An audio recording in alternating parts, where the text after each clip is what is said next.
പശുവും മാൻകുട്ടിയും. പണ്ട് പണ്ട് ഒരു ഗ്രാമത്തിൽ ഒരു അപ്പു എന്നൊരു കുട്ടി ഉണ്ടായിരുന്നു. അവന് ഒരു പശുക്കുട്ടിയും ഉണ്ടായിരുന്നു. സുന്ദരി എന്നായിരുന്നു ആ പശുക്കുട്ടിയുടെ പേര്.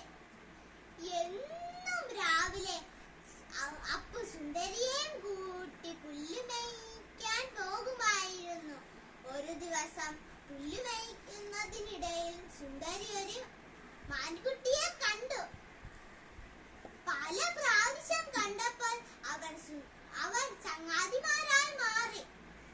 ഒരു ദിവസം കണ്ടപ്പോൾ മാൻകുട്ടി ചോദിച്ചു, മാൻകുട്ടി